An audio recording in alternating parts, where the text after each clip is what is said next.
있습니다. 여러분, 하나님은 우리보다 앞서가시며 그 하나님을 나의 피난처 두려워하지 마십시오. 여호와 하나님은 제 편에 있습니다.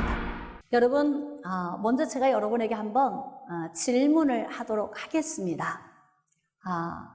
나를 유익하게 하는 일과 남을 유익하게 하는 일, 이 두 가지 일이 있다고 한번 가정해 봅시다. 내가 그리스도인으로서 무엇을 선택하는 것이 좋겠습니까? 남을 유익하게 하는 것. 그렇습니다. 여러분, 나를 유익하게 하는 것은 사람의 본성에서 나오는 것입니다. 그래서 우리는 매사에 일을 선택할 때에 나를 유익하게 하는 일을 선택하죠. 자, 그런데 그리스도인으로서 매사에 일을 선택할 때에는 내 본성에서 요구하는 것과는 좀 다른 것을 선택하게 됩니다. 그것이 바로 남을 유익하게 하는 선택입니다. 오늘은 말씀을 통해서 남을 유익하게 하는 선택, 어떻게 우리는 남을 유익하게 하며 살 수 있는지 바울에 대해 기록된 말씀을 통해서 함께 은혜를 나누도록 하겠습니다. 자, 빌립보서 1장 20절로 나아가겠습니다. 나의 간절한 기대와 소망을 따라 아무 일에든지 부끄러워하지 아니하고 지금도 전과 같이 온전히 담대하여 살든지 죽든지 내 몸에서 그리스도가 존귀하게 되게 하려 하나니. 여러분, 바울은 감옥에 구금된 상태에서 빌립보 교회에 편지를 썼습니다. 로마의 복음을 전하기 위해서 가이사에게 상소를 하고 로마로 호송된 바울이 지금 자택에서 구금된 상태로 머물러 있는데 빌립보 교회에 편지를 쓸 때에 나는 아무 일에든지 부끄러워하지 아니한다, 이렇게 고백하고 있습니다. 그렇다면 바울이 구금된 이 상태를 부끄러워하는 성도들이 있었던 것 같습니다. 사람마다 생각이 좀 달라서, 그리고 보는 관점, 또 분별하고 판단하는 기준이 조금 다르기 때문에 바울은 자기를 부끄러워하지 않는다고 생각하지만 믿음이 연약한 성도들 가운데에서는 바울을 부끄러워하는 사람이 있을 수도 있다는 거예요. 그런데 지금 바울은 자신이 학수고대하며 소망하는 것은 자기가 어떤 일에든지 부끄러워하지 않고 지금도 전과 같이, 그러니까 지금까지 줄곧 살아왔던 것처럼 현재에도 온전히 담대하여 살든지 죽든지 내 몸에서 그리스도가 존귀하게 되게 하고 싶다, 이렇게 고백하고 있습니다. 나를 통해서 내가 드러나는 것이 아니라 예수 그리스도가 드러나려고 하는 삶, 그리고 예수 그리스도를 높이는 삶, 오직 바울의 열망은 예수님을 존귀하게 하고 싶은 마음이 가득하다는 것입니다. 자, 진실일까요? 어떻게 생각하십니까? 여러분, 말의 권위가 있으려면 그 말에 준한 삶을 살아야 그 말에 대한 권위가 따라오는 것입니다. 지금 예수 그리스도가 존귀하게 되기를 원한다면 바울은 예수 그리스도가 존귀할 수밖에 없는 삶을 본인이 살았어야 하는 거예요. 그러니까 지금 이렇게 고백하는 것은 본인이 그렇게 살고 있었다는 것을 말하는 것과 동일한 것입니다. 지금 바울이 이렇게 말하고 있는 부분에 대해서 사실인지 우리가 조금 점검을 해야 할 필요가 있습니다. 자, 1장 12절입니다. 형제들아, 내가 당한 일이 도리어. 자, 지금 구금되어 있는 상태를 이야기하고 있습니다. 복음 전파에 진전이 된 줄을 너희가 알기를 원하노라. 그러니까 바울이 구금당한 상태를 좀 부끄러워한 사람들이 있었던 것 같아요. 빌립보 교회 성도들 가운데 아직 신앙이 미성숙한 사람, 그리고 말씀 안에 굳건하게 서 있지 않은 사람들은 어떻게 예수 믿는데 감옥에 들어갈 수가 있어? 이런 생각을 하는 사람들이 있었습니다. 자, 그래서 바울이 지금 설득하고 있는 거예요. 내가 지금 구금당한 일, 이것이 너희들이 부끄럽게 생각하고 있지만 오히려 이 구금당한 문제로 인하여서 복음 전파에 진전이 된 줄을 너희가 알았으면 좋겠다. 지금 이렇게 말하고 있습니다. 그러니까 바울이 구금당한 상태에서 어떻게 복음이 더 진전이 되었는가, 그 뒤에 말하고 있어요. 13절입니다. 이러므로 나의 매임이 그리스도 안에서 모든 시위대 안과 그 밖의 모든 사람에게 나타났으니, 바울이 구금당한 상태에서 주변에 있는 자기를 지키는 자들에게 복음을 전하고, 또 그들이 가정의 복음을 전하고 이웃의 복음을 전하면서 복음이 급속도로 번져나가기 시작했다는 이야기예요.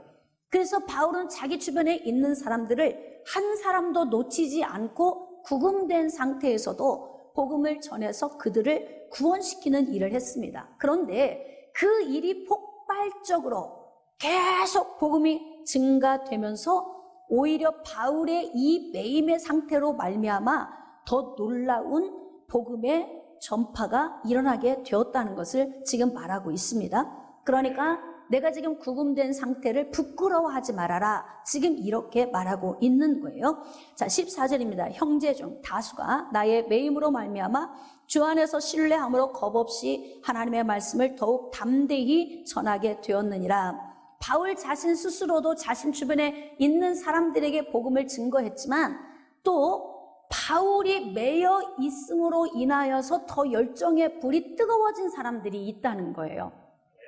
그로 말미암아 그들이 하나님의 말씀을 담대히 전했다고 말을 합니다. 그런데 그 복음을 전하는 사람들이 두 가지 유형으로 나뉘어진 거예요. 15절입니다. 어떤 이들은 투기와 분쟁으로, 어떤 이들은 착한 뜻으로 그리스도를 전파하나니. 여러분, 교회 안에 이런 일이 있을 수 있습니다. 교회 안에 복음을 전하는데 투기와 분쟁하는 마음으로 전하는 사람이 있을 수 있습니다. 왜냐하면 십자가가 달려있는 이 교회당, 즉 건물 안에 들어와 있는 모든 사람들은 다 동일한 영적 수준을 가지고 있는 게 아니에요. 영적 수준이 다 다릅니다. 그렇기 때문에 그 사람들의 수준에 따라서 본인들의 이 영적인 생활이 갈라지는 거예요. 제가 이제 비유를 여러분들에게 쉽게 한다면, 교회에 와 있는 사람들 중에 어떻게 수준이 갈라지냐면, 여러분 대장간에 고철들이 수북이 쌓여 있습니다. 이 고철을 풀무불에 던져놓지 않으면 절대로 변화된 새로운 도구로 만들어지지 않습니다. 그러니까 아무리 세월이 오래 지나도 풀무불 속에 던져지지 않으면 20년, 30년, 40년 지나도 그대로 녹슨 채로 고철덩어리 그대로 있는 거예요. 그런데 이것이 풀무불 속에 들어갔다 나오면 새로운 모양으로 만들어져서 나오게 되는 거죠. 자, 또 풀무불 속에 들어갔다 나왔지만 오랜 세월이 지나면서 다시 녹슬어서 무뎌진 그런 도구가 또 될 수 있습니다. 그렇기 때문에 항상 무뎌지면 다시 풀무불 속에 들어갔다가 다시 만들어지는 일을 반복할 때에 늘 아주 날카로운, 잘 사용할 수 있는 도구로 준비가 되어지는 것입니다. 그런데 교회 안에는 마치 폐고물들이 모여있는 곳이다. 저는 이렇게 자주 표현을 합니다. 사람들은 성경책을 끼고 교회에 오면, 야, 저 사람들이 천사 같구나, 굉장히 착한 사람들이구나, 이렇게 많이 생각을 하지만 천만의 말씀입니다. 그렇지 않아요. 아무리 성경책을 끼고 겉으로 보이기에 경건해 보이고 의로워 보여도 성령의 풀무불 안에 던져지지 않으면 절대 변화되지 않습니다. 그러니까 20년, 30년, 40년 지나도 성령의 능력을 체험하지 않은 사람은 동일한 모습으로, 과거에 교회 안에 오기 이전의 모습으로 동일하게 살아가고 있는 거예요. 그런데 신앙의 연조가 쌓여가니까 사람들이 생각할 때는 저 사람이 직분도 꽤 있고 또 신앙의 연조도 있으니까 저 사람은 꽤 좋은 사람일 거야 라고 생각을 하죠. 그런데 오산입니다. 교회를 오래 다니는 것이 나를 변화시키는 것은 아닙니다. 다시 말하면 대장간의 풀무불에 던져진 이 고물이 새로 변화돼서 나오는 것처럼 우리도 성령의 능력 안에 던져졌을 때 새로이 변화되어서 나오는 거예요. 그러니까 교회 안에는 아직도 풀무불에 던져지지 않고 대기하고 있는 폐고물 같은 이러한 존재들이 많이 있다는 거죠. 제가 이 말씀을 묵상하면서 이 시대의 교회가 세상 사람들에게 비판을 참 많이 받습니다. 그런데 왜 이렇게 비판을 다른 종교보다 많이 받을까라고 고민을 해보니까 교회 가면 전부 착한 사람이 된다고 생각을 하는 거예요. 그냥 교회 문을 열고 드나들면 저 사람이 착한 사람이 될 것이다, 막연한 기대감을 가지고 있는 거죠. 그래서 방송사나 신문사의 기자들이 좀 이 내용을 아셨으면 좋겠다 이런 생각이 들어요. 그래서 교회 안에는 아직 쌓여있는 폐고물들이 많다. 그래서 교회 안에는 유형이 두 부류로 나뉘어진다는 것입니다. 성령의 풀무불 속에 들어갔다 나온 사람들은 새로워지고 그로 말미암아 예수 그리스도의 복음 안에서 살려고 몸부림치고 하나님이 기뻐하는 삶을 살기 위해서 전진하는 사람들이지만 아직 성령 안에 들어갔다 나오지 않은 사람들은 여전히 이전에 세상적인 생각, 또 인간적인 욕망, 또 자기의 모든 탐욕을 위해서 살 수 있다는 거예요. 그러니까 바울이 로마에서 구금된 상태에서 점점 복음이 증거되어지면서 하나님 나라가 확장되어지니까 그 가운데에 이제 그리스도인이 된 그룹 안에 여러 유형의 사람들이 함께 들어와 있는 거예요. 그런데 그 가운데에서 시기와 분쟁으로 복음을 전하는 사람들이 있었다는 거죠. 어떤 유형의 사람일까요? 아직 대장간에 와 있지만 풀무불 속에 들어가지 않은 폐고물 같은 존재들이라는 거예요. 그러니까 왜 투기와 분쟁의 마음을 가지느냐? 바울을 보니까 바울 주변에 많은 사람들이 모이게 되지 않습니까? 그러니까 인간적인 경쟁심을 가지게 되는 거예요. 그래서 인간적인 탐욕을 교회 안에 와서 적용을 하려다 보니까 바울이 전하는 이 복음을 도구로 사용하게 되는 것입니다. 그래서 그 복음을 들고 나가서 투기와 분쟁하는 마음으로 가서 막 증거를 하는 거죠. 자, 또 한 부류는 착한 뜻으로 그리스도를 전파하는 부류가 있었다는 거예요. 풀무불 속에 들어갔다 나온 거죠. 성령을 체험하고 성령이 내주하시고 성령의 인침을 받고 성령과 동행하며 성령의 은혜 안에서 사는 자들이 예수 그리스도의 복음을 들고 나아가서 복음을 증거했다는 것입니다.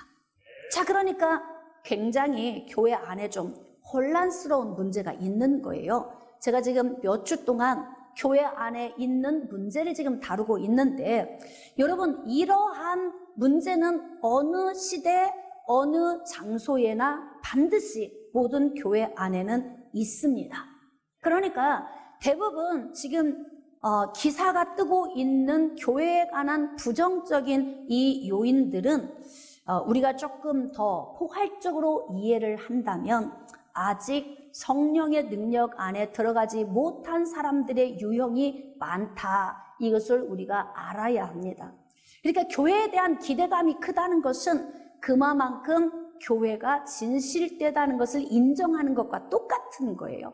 그래서 할 수만 있으면 교회 안에 들어와 있는 사람들이 신속히 성령의 능력 안에 들어가서 빨리 새 사람으로 빚어지는 것이 교회의 숙제입니다.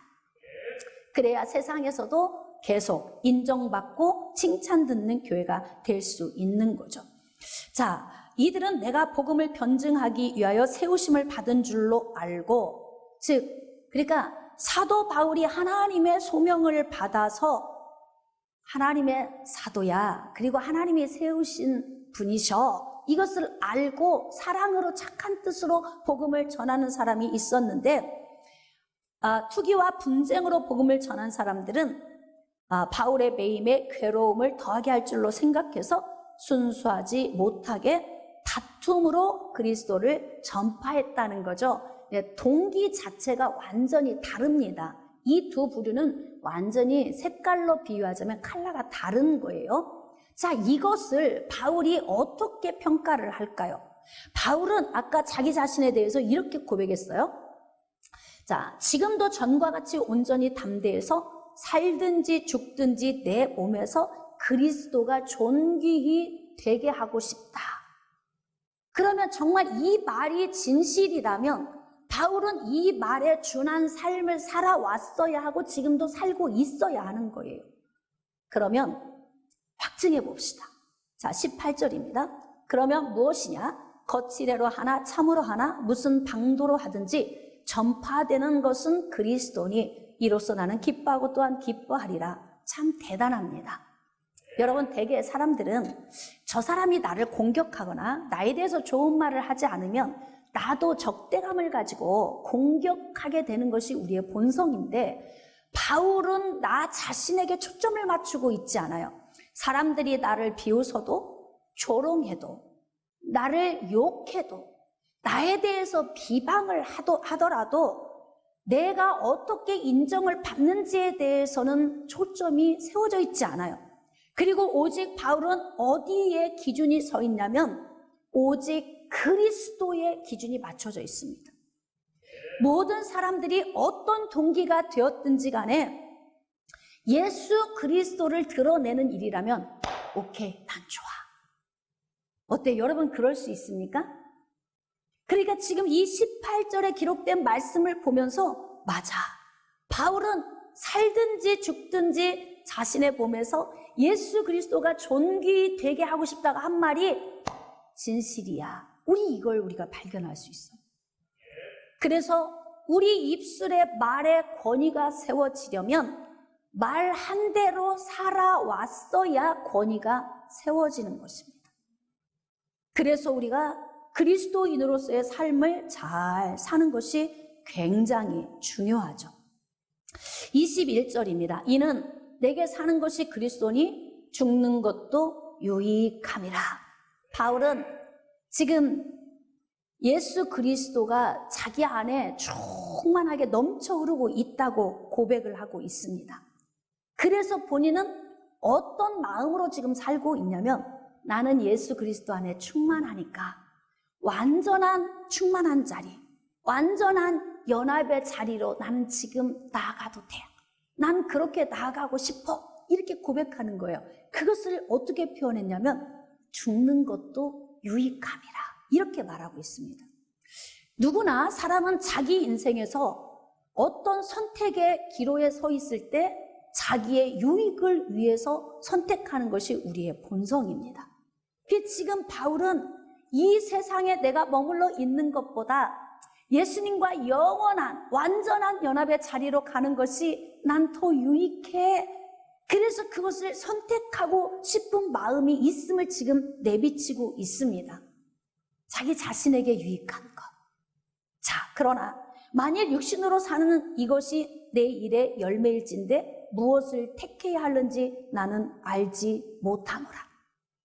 내가 살든지 죽든지 그리스도가 내 몸에서 오직 존귀히 드러내기만을 원하지만 나는 삶과 죽음 이 둘 사이에 끼어 있다 그래요. 삶과 둘 사이에. 그러니까 얼마 안 있으면 죽음이 곧 다가오는 것을 영적으로 직감하고 있지만 지금은 아직은 아닌 거예요. 그러나 본인 마음은 어떤 마음이냐면 난 지금이라도 예수님께 갔으면 좋겠어. 이것이 나에겐 너무 유익해. 그런데 바울은 이렇게 고백하고 있습니다. 23절입니다. 내가 그 둘 사이에 끼었으니 차라리 세상을 떠나서 그리스도와 함께 있는 것이 훨씬 더 좋은 일이라 그렇게 하고 싶으나, 예? 나의 유익을 위하여 선택하고 싶으나 고민하고 있는 거예요. 자, 24절 우리 밑줄 긋고 같이 합독합시다. 시작. 내가 육신으로 있는 것이 너희를 위하여 더 유익하리라. 아멘. 그러니까 빌립보 교회 성도들을 위하여 좀 더 오래 사는 것이 유익이다 이렇게 고백하고 있어요. 그러니까 바울은 빌립보 교회 성도들을 위하여 내가 헌신하고 희생할 각오가 되어 있다는 고백을 하는 것입니다. 내가 존재하고 있는 것이 당신에게 굉장히 유익입니다라고 말할 때에는 근거 없이 그런 말을 할 수가 없습니다. 왜? 내가 가진 돈이 많던지, 내가 저 사람의 명예를 좀 높여줄 수 있는 권력이 있던지, 뭔가 내가 힘을 발휘할 수 있는 어떤 요인이 있을 때 할 수 있는 이야기예요. 그렇죠?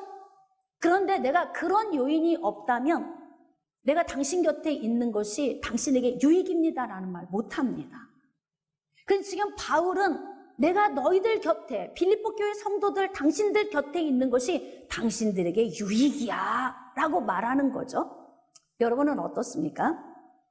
인생의 삶을 살아오면서 나는 다른 사람에게 어떤 존재인가? 나는 다른 사람에게 어떤 유익을 끼치는 사람인가? 제가 설교 시작할 때 여러분에게 질문했어요. 나를 유익하게 하는 일과 남을 유익하게 하는 일 둘 중에 그리스도인으로서 선택을 한다면 무엇을 선택하는 것이 좋겠습니까?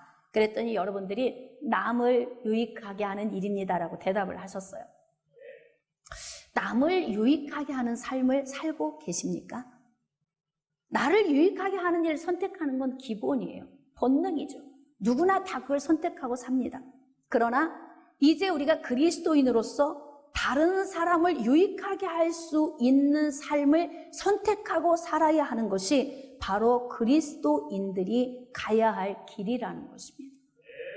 근데 다른 사람을 유익하게 하려면 그들을 유익하게 할 수 있는 요인이 내 안에 반드시 존재하고 있어야 합니다. 이것이 바로 말의 권위인 거죠. 그런데 내 안에 그런 요인이 없다면 이런 말을 할 수가 없어요. 그러니까 바울은 지금 빌립보 교회 성도들에게 내가 좀 더 살면서 당신들 곁에 있는 것이 당신들에게 유익이야. 그러니까 뭘 도와주고 싶어서 그럴까요? 여러분은 여러분 주변에 있는 사람들에게 무엇을 도와드리고 싶습니까? 오늘 하나님이 내 생명을 하루 연장시켜 주신다면 남의 유익을 위해서 여러분은 무슨 일을 하시고 싶으십니까? 지금 바울은 무엇을 하고 싶어서 내가 너희에게 유익이야 이렇게 말할 수 있을까요? 바울은 다른 사람에게 유익을 끼치고 있는 존재임을 자신 스스로가 알고 있는 거예요.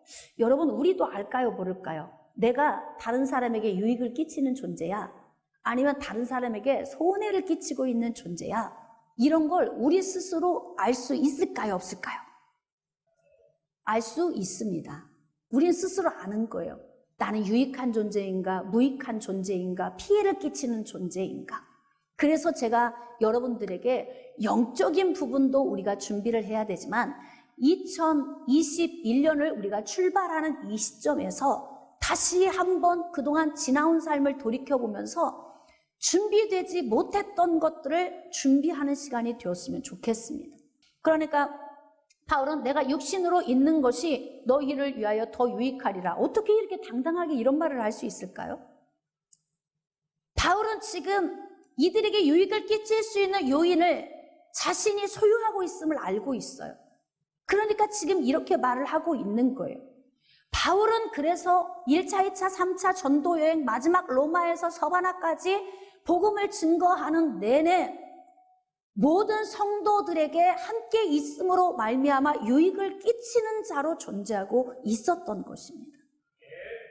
그러면 바울은 어떤 방식으로 유익을 끼쳤을까요?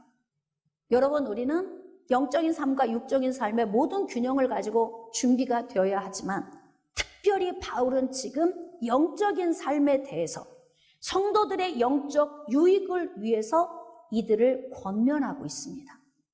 27절입니다. 오직 너희는 그리스도의 복음에 합당하게 생활하라. 당당하게 이렇게 말할 수 있는 것은 본인이 모범이 된 거죠. 말의 권위가 서려면 그렇게 살아와야 말의 권위가 서는 거예요. 그러니까 지금 오직 죽든지 살든지 내게서 예수 그리스도만 존귀 되기를 원하는 바울의 살아온 삶을 보면서 바울은 이런 말 할 자격이 있어. 우리 이렇게 느껴지지 않습니까? 어떠세요? 내가 너희들에게 있는 것이 너희들에게 유익이야. 여러분 이런 말 할 수 있어요? 부모가 자녀에게? 어떻습니까? 여러분이 여러분 스스로 여러분 직장에 갔을 때 내가 이 직장에 있는 것이 사장님에게 유익입니다. 이 말 할 수 있습니까? 제가 주양 목사인 제가 인천 광민교회를 담임하면서 내가 여러분 곁에 있는 것이 여러분에게 유익입니다 라고 말할 수 있어야 목회를 잘하고 있는 거예요. 그 말을 할 수 없다면 목회를 잘 못하고 있는 것입니다. 어떻습니까? 제가 여러분 곁에 있는 것이 여러분에게 유익이 되고 있습니까? 네, 할렐루야. 할렐루야. 그럼요. 제가 여러분에게 영적 유익을 끼치려고 저도 몸부림을 치고 있습니다. 제 입술의 말의 권위, 하나님의 말씀을 대언하면서 이 대언하는 말씀의 권위를 세우기 위해서 저도 여러분 앞서 가면서 이 말의 권위가 있도록 저도 몸부림을 치고 있습니다. 자, 그런데 지금 바울이 이렇게 이야기하죠. 너희는 그리스도의 복음에 합당하게 생활하라. 이는 내가 너희에게 가보나 떠나 있으나 너희가 한 마음으로 서서 한 뜻으로 복음의 신앙을 위하여 협력하라. 이렇게 말하고 있습니다. 그러니까 빌립보 교회에 지금 로마 지역에서 일어나고 있는 이러한 현상, 자, 투기와 분쟁으로 복음을 전하는 유형과 착한 뜻으로 복음을 전하는 두 부류의 유형이 있는 것처럼 빌립보 교회에도 이렇게 자꾸 분열이 되고 있다는 거예요. 분열. 여러분, 마음이 하나가 되어야 전진이 됩니다. 마음이 자꾸 분열되면 전진할 수가 없습니다. 그러니까 하나님의 나라가 전진하기 위해서는 마음이 하나가 되어져야 합니다. 교회도 마찬가지이고 가정도 그렇고 직장도 사업장도 어디를 가더라도 자꾸 분열이 이루어지는 곳은 잘 될 수가 없습니다. 여러분, 대한민국도 분열이 이루어지면 안 됩니다. 대한민국도 융합이 되어져야 합니다. 마음이 하나가 되어져야, 그래야 대한민국이 전진할 수 있습니다. 자, 그런 것처럼 빌립보 지역에 있는 교회도 이렇게 자꾸 분열이 조성되고 있고, 이 분열로 말미암아 교회가 혼란스러운 문제를 가지고 온 거예요. 그래서 마음을 다해서 협력하라 이렇게 이야기해요. 그런데 바울이 오직 예수 그리스도와 십자가에 못 박히신 것만 자랑하겠다고 각오했기 때문에 이 말의 권위가 서는 거예요. 그리고 바울이 그렇게 살아왔기 때문에 또 이 말을 당당하게 할 수 있는 것입니다. 무슨 일에든지 대적하는 자들 때문에 두려워하지 아니하는 이 일을 듣고자 함이라. 그러니까 빌립보 지역에서 들리는 소식이 자꾸 분열이 이루어지고 대적하는 자들 때문에 이들이 두려워 떨고 교회가 자꾸 연약해져 가니까 앞으로는 내가 너희들이 대적자들과 함께 대적해서 협력하는 마음으로 이 문제를 해결하는 그런 내가 소식을 좀 듣고 싶다. 지금 이렇게 이야기를 하고 있습니다. 여러분, 왜 대적하는 자들 때문에 두려워합니까? 이들의 신앙이 연약하기 때문에 그래요. 그런데 지금 바울은 빌립보 교회 성도들에게 영적으로 권면하면서 영적 유익을 끼치고 있습니다. 우리는 어떻습니까? 자, 우리는 영적인 유익을 끼쳐야 하는 그러한 삶을 살아야 하지만 영적인 유익을 끼치지 못하고 있다면 그 말씀에 준한 삶을 못 살고 있는 거예요. 그러니까 영적인 삶과 육신의 삶은 뗄래야 뗄 수가 없습니다. 이 두 날개를 같이 달아야만이, 그래야 비상하고 날 수 있는 거예요. 독수리가 날개 하나로 비상할 수 있겠습니까? 날지 못합니다. 그러니까 균형을 이루는 신앙의 삶이 굉장히 중요하죠. 내가 입술로 선포하는 것 못지않게 삶으로도 보여줘야 하는 거예요. 바울은 그렇게 삶 속에서 자기 자신의 살아온 삶을 쭉 설명을 하면서 지금 빌립보 교회의 문제를 다루고 있습니다. 29절입니다. 그리스도를 위하여 너희에게 은혜를 주신 것은 다만 그를 믿을 뿐 아니라 또한 그를 위하여 고난도 받게 하려 하심이라. 이제 성도들이 꼭 명심해야 할 일이 있습니다. 고난이 오면 마치 하나님이 재앙을 내리셨거나 저주를 주신 것으로 착각하기 쉽습니다. 물론 재앙이나 저주로 오는 고난도 있지만 예수 그리스도를 믿음으로 말미암아 오는 고난들이 있습니다. 그러니까 대적자들이 공격해서 하나님의 나라를 무너뜨리려고 하는 이 공격이 오기 때문에, 그래서 근신하라 깨어라 너희 대적마귀가 오는 사자같이 돌아다니며 삼킬 자를 찾나니 너는 믿음에 굳게 서서 저를 대적하라, 이렇게 명령하고 있습니다. 아멘. 그렇기 때문에 우리는 영적인 싸움을 싸우고 공격을 받으면서 살고 있기 때문에 예수 그리스도를 믿음으로 말미암아 오는 고난이 우리에게 있어요. 그런데 바울은 지금 빌립보 교회 성도들에게 이야기하는 거죠. 예수 믿고 할렐루야 난 믿음 있어 구원받았어, 여기에서 끝나지 말라고 하는 거예요. 너희들이 믿음으로 구원을 받았다면 그 대가로 고난도 온다는 것을 얘기하고 있어요. 그러니까 바울이 지금까지 복음 전하면서 당한 수없이 많은 이 고난을 먼저 다 경험하고 왔잖아요. 그러니까 이 말씀에 권위가 있어요. 바울은 고난받지 않고 평안하게 살면서 여러분들이 고난도 받아야 합니다 라고 말을 한다면 권위가 서지 않죠. 불성실한 삶을 살면서 자녀들에게 성실을 요구할 때, 책임을 다하지 않으면서 책임을 요구할 때, 불행하게 살면서 행복하게 살라고 말할 때 권위가 설 수가 없습니다. 그러니까 앞서가는 자의 위치에 있는 사람은요, 애써 몸부림치면서 모든 영역을 돌이켜보면서 내가 솔선수범하는 삶을 살아야 하는 거예요. 다른 사람에게 유익을 끼치는 사람이 되려면 내가 먼저 서 있지 않고는 유익을 끼칠 수가 없는 거예요. 그러니까 바울이 얼마나 당당합니까? 내가 육신으로 있는 것이 너희를 위하여 더 유익해, 이렇게 말하고 있잖아요. 예? 내가 오래 사는 것이 자녀들 앞에 놓고서 너희들이 유익해 라고 말하면 자녀들이 좀 미묘한 갈등이 좀 생길 것 같아요. 그래도 연금이라도 두둑하게 들어놓고 부모님이 사는 내내 연금이 나오면 어떻게 해서든지 부모님이 오래 사셔야. 여러분 나이 먹고 늙어서 80, 90 되면 뭐 화려한 옷이 필요합니까? 뭐 얼마나 맛있는 음식이 필요하겠어요? 이제 쓸 돈도 별로 없어요. 그런데 고정적으로 연금이 나와. 그러면 어떤 자녀든 옆에 와서 계속 모신다는 이야기 할 거예요. 이때 말할 수 있어요. 얘들아, 엄마가 또는 아빠가 너희들 곁에서 오래 사는 게 유익이야?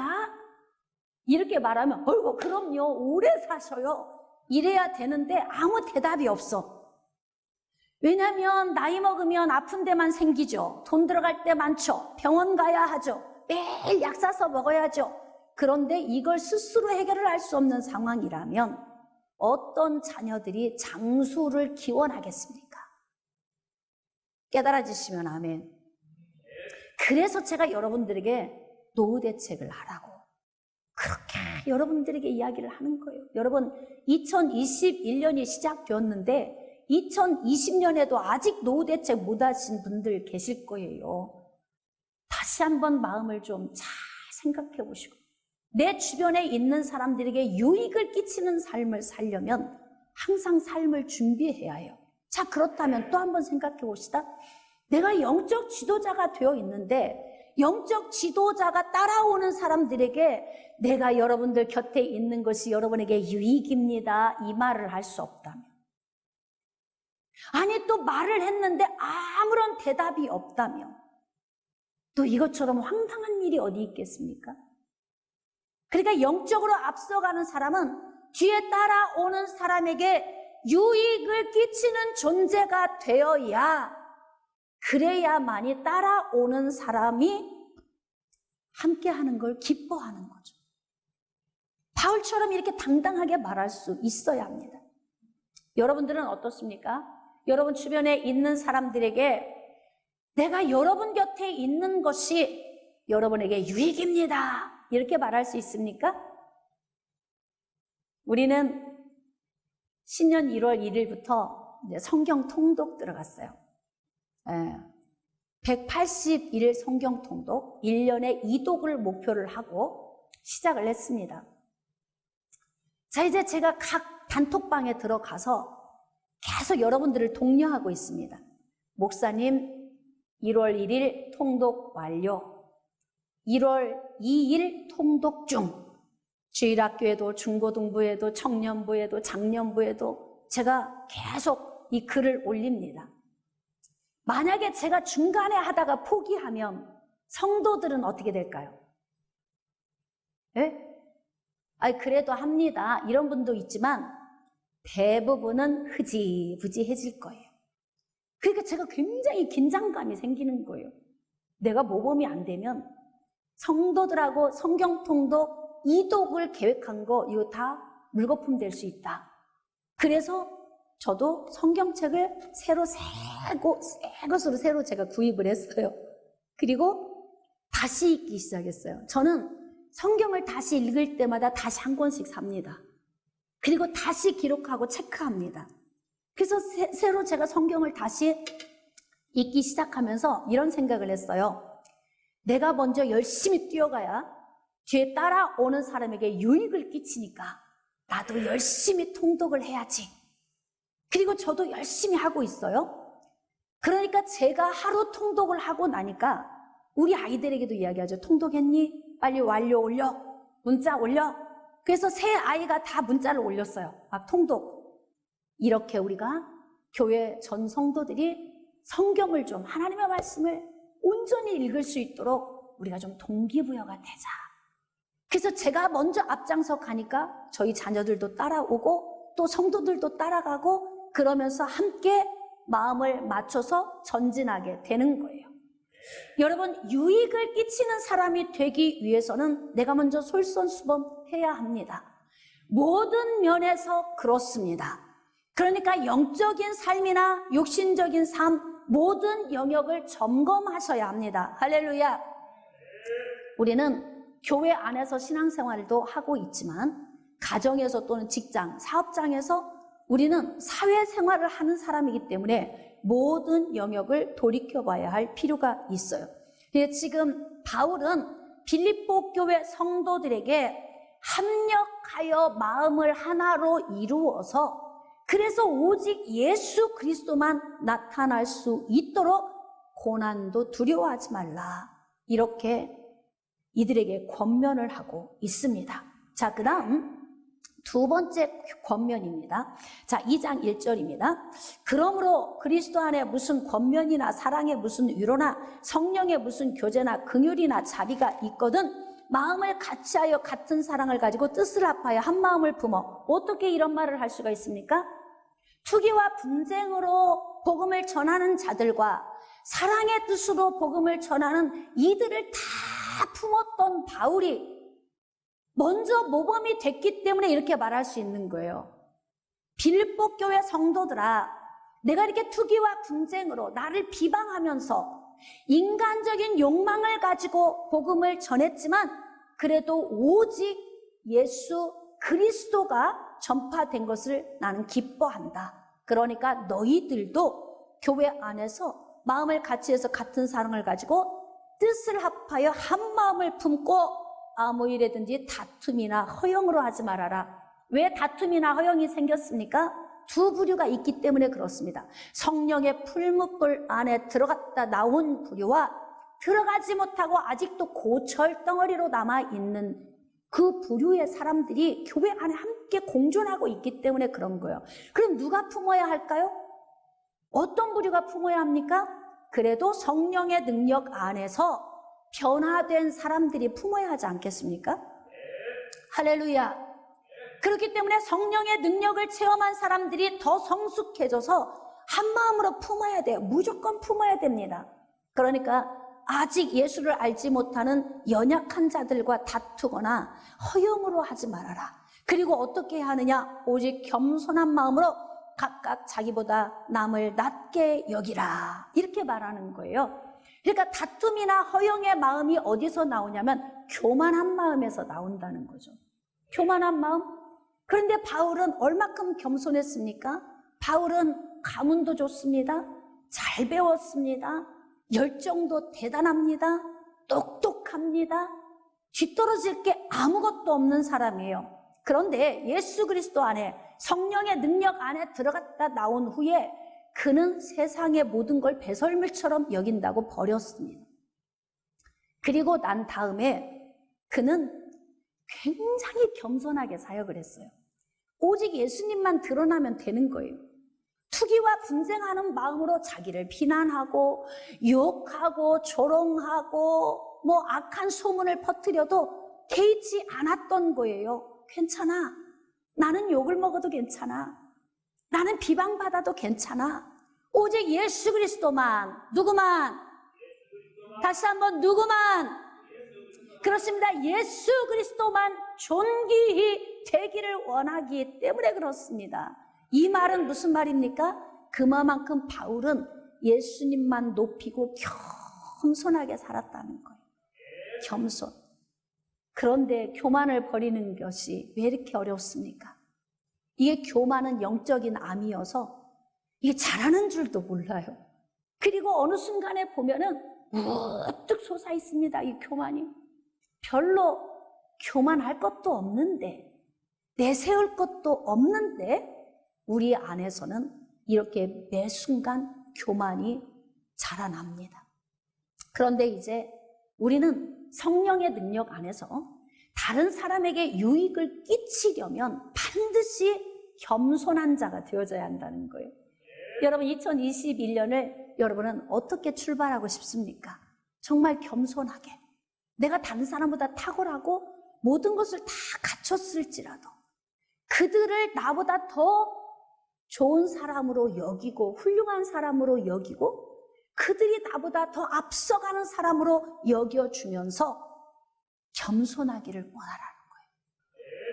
이것이 바로 다른 사람에게 유익을 끼칠 수 있는 출발점이라는 것입니다. 아멘. 그러니까 교회 안에서는 나를 죽이는 것이 다른 사람을 유익하게 하는 요인이 된다는 것입니다.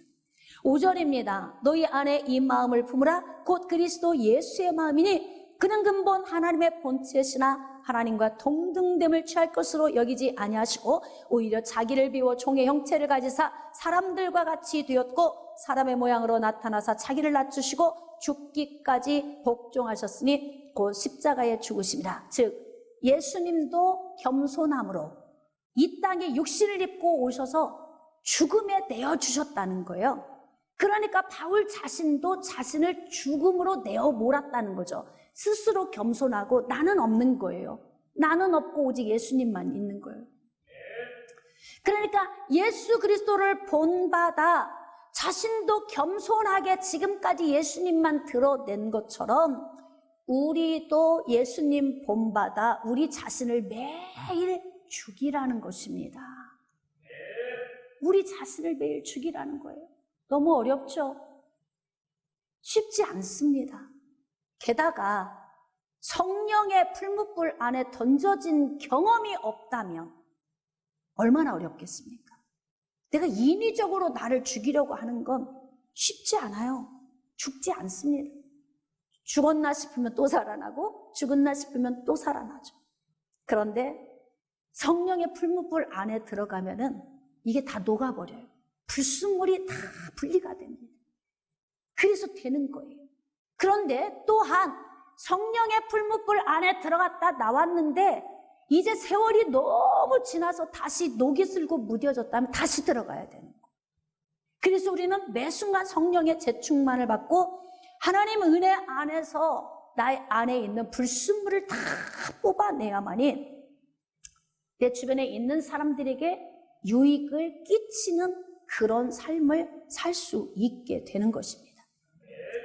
그래서 하나님께서 예수 그리스도를 높여주셨다고 말하잖아요. 자, 9절입니다. 이러므로 하나님이 그를 지극히 높여 모든 이름 위에 뛰어난 이름을 주사 하늘에 있는 자들과 땅에 있는 자들과 땅 아래에 있는 자들로 모든 무릎을 예수의 이름에 꿇게 하시고 모든 입으로 예수 그리스도를 주라 시인하여 하나님 아버지께 영광을 돌리게 하셨느니라. 할렐루야. 하나님이 높여야 낮춰지지가 않는 거예요. 자기 스스로 높아지면 어느 순간에 낮아집니다. 그러니까 아예 2021년 한 해 동안 어떻게 사실 것인지 여기서 각오와 결단을 하셔야 됩니다. 어떻게 살기를 원하십니까? 예수님처럼 나를 죽이고 할렐루야 내 입술의 말에 권위가 설 수 있도록 영적인 삶과 육신의 삶의 균형을 이루고 먼저 앞서가는 자로서 인생의 삶을 잘 살아야만이 내 뒤에 따라오는 사람들에게 내가 하는 말에 권위가 세워지는 거예요. 그래서 다른 사람을 유익하게 만드는 거죠. 가장 가깝게는 가정 안에서 여러분의 입술의 말에 권위가 있으려면 성실하고 부지런하고 여러분이 사랑이 많고 모든 것이 모범이 되어야 그래야만이 뒤에서 따라가는 사람들이 유익을 얻게 되는 것입니다. 자, 여러분들은 어떻습니까? 2021년뿐만 아니라 주님 앞에 서는 날까지 이 땅에 사는 날 동안 여러분 주변에 있는 사람들에게 유익을 끼치며 살기를 원하시면 아멘. 그렇습니다. 여러분을 축복합니다.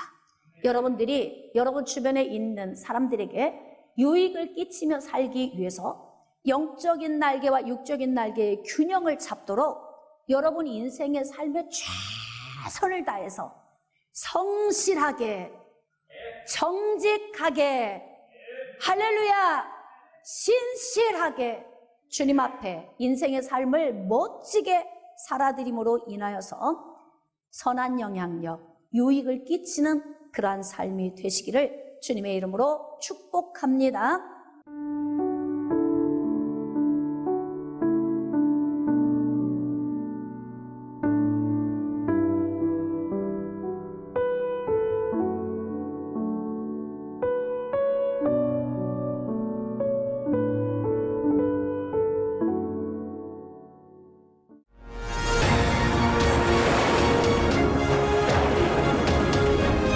희생하는 사랑, 조건 없는 사랑을 주는 여러분 하나님은 우리보다 앞서가시며 그 하나님을 나의 피난처 두려워하지 마십시오. 여호와 하나님은 저편에 있습니다.